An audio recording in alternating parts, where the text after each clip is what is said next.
Okay, so what I went ahead and did was I came in and placed this motif that I created about a year ago. Now, what I did here was I drew each one of these single elements, whether it be a snake or a leaf or a flower. I drew them in Micron pen, scanned them into the computer, cleaned them up in Photoshop, brought them into Illustrator, grouped them together in this motif shape, and then saved it as a PNG, and that is what is imported here. So what I'm gonna go ahead and do is show you a third and final way to create repeats in Adobe Illustrator. More advanced. Now in this case, we went over the circles, we went over the mushrooms, and now I'm gonna go over this motif, but we're gonna do multiple, I'm gonna copy and paste it so it's multiple motifs in the repeat so you can kind of see how that works. So the first thing I'm gonna go ahead and do after I place this into the document is I'm gonna go ahead and embed it. Gets rid of those X's, it's finally in, it's generated the pixels, and now I can move forward. So what I'm gonna go ahead and do is actually just copy and paste it right in front, Command C, Command F, and I'm just gonna go ahead and rotate this 180 degrees and move it out. And I'm kind of going for like almost like a O shape in between the negative space here, because the element itself, yet even though it's very cool and very detailed, it's kind of tricky. It's very one directional as far as repeats go. So I'm gonna go ahead and just duplicate it and kind of start to make its own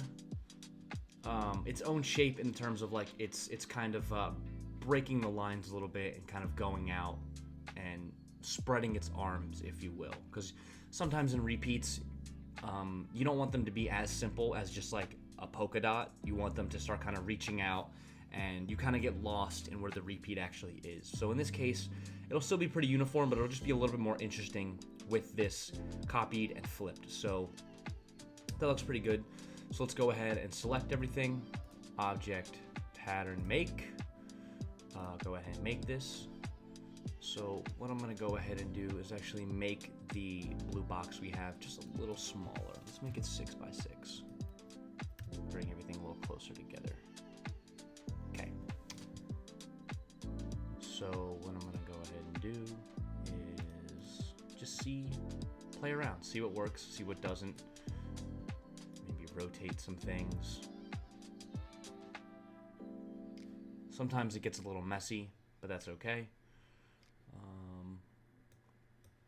Let's see here. And just have fun with it, play around, explore.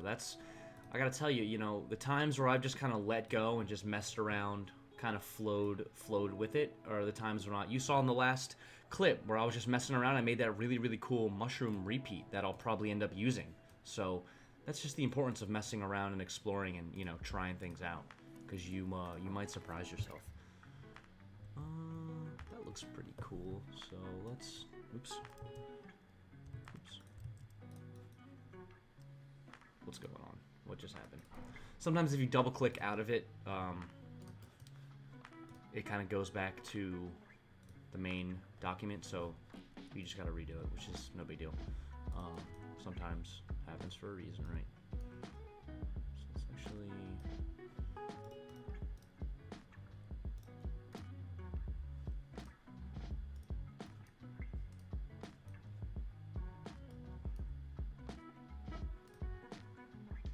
Now, let's just save it and see what it looks like. Okay, remember M for square. Let's do a white background. Copy and paste in front, and then fill it with the one we just made.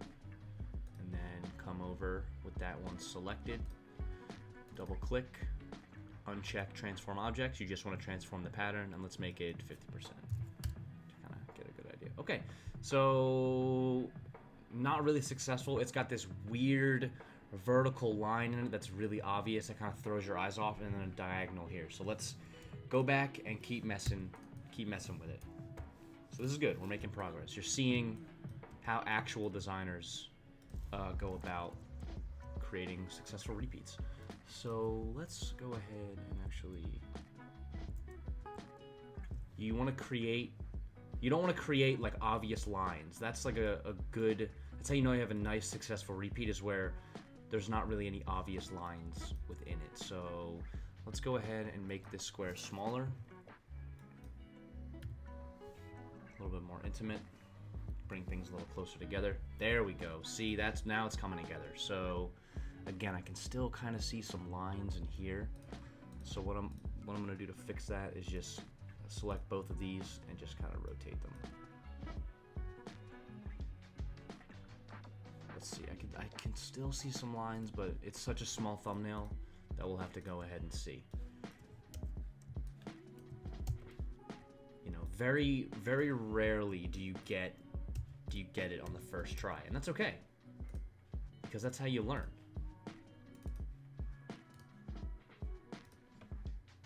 Yeah, see?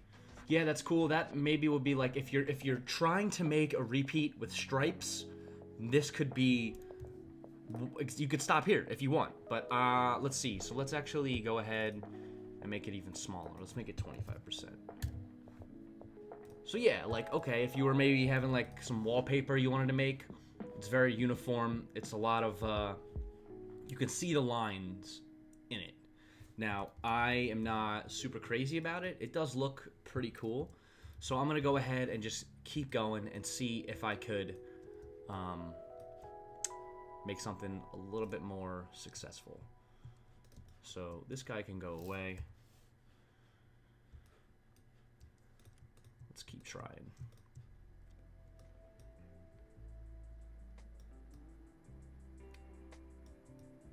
You know, I'm actually going to go ahead and try a different tile type.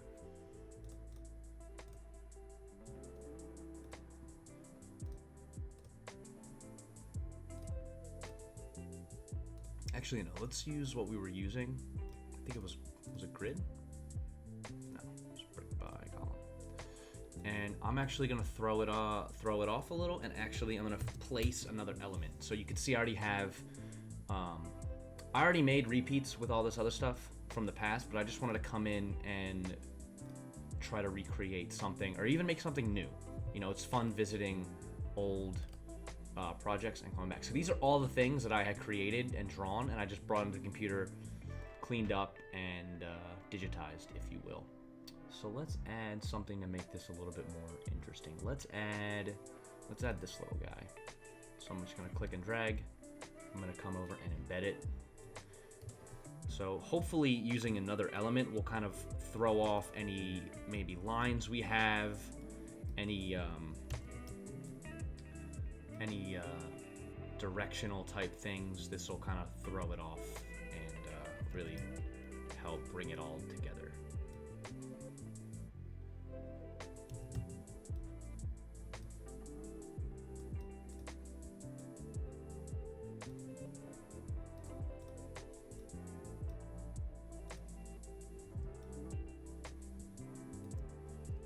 Let's just save it and see.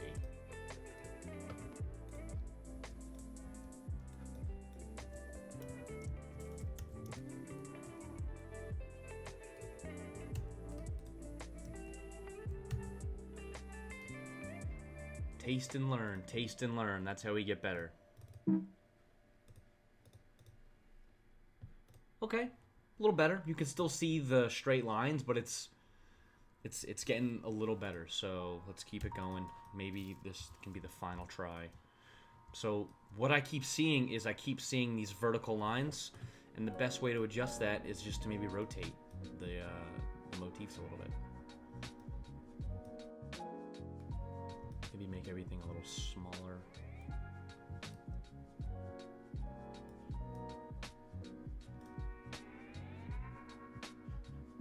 Maybe make one of these guys a little bigger.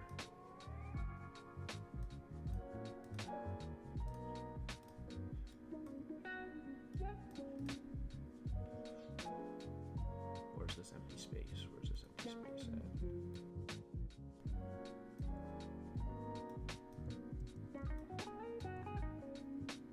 So you can really see how time-consuming it really can be when you're coming up with collections, coming up with ideas. Like if you're a paid, you know, if your career is in textile design, this is pretty much what you do all day, every day. Some of you, that sounds awesome. For others, it sounds like a nightmare. For me, loving design and studying textile design when I was in school, yeah, it's fun, but I could not imagine sitting there and doing this for hours on end, day by day, I would literally go insane. Okay, let's try this.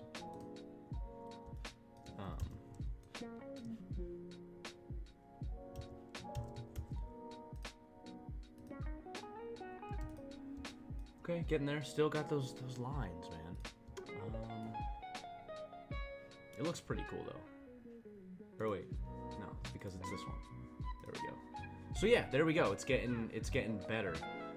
It's kind of got like this weird wonky thing, but you can see like it's really blending together. It's kind of hard to see. Yeah, there's some diagonals in here, but the little petals really help to break it up. So let's actually make that a little bigger. Let's make that 50%. Oops. Here, I'm just gonna do this. There we go. So I might be cool with this one.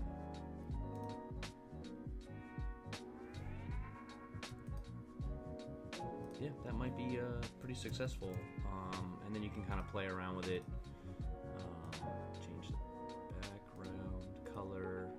You know, this is where print design gets fun, is when you start to use color. But honestly, this, you know, sometimes color might throw something like this off just because the main motifs are, in fact, black and gray. Black and white and gray. Orange looks pretty cool. Alright, let's just leave it white. Hey guys, so unfortunately QuickTime cut my video short again. Not really sure why that happens, but no worries, you didn't miss much. It was maybe 20 seconds left in that video. Basically, I decided to just stick with white for the background, save it as an AI file, and then I explained how I would then take that into Photoshop, save it as a certain Photoshop file where it could be used almost universally. So that's basically it for repeats. Now you understand how to create the simplest repeats to the most complex, and now hopefully you understand it's just a matter of putting in the time and giving yourself enough time and space to create something really cool and unique. Not getting frustrated when it's not working out, but simply just understanding that's part of the design process. So hopefully now you have a better and greater understanding of Illustrator as a whole and repeat. So with that, now we can move on to the more advanced part of the course.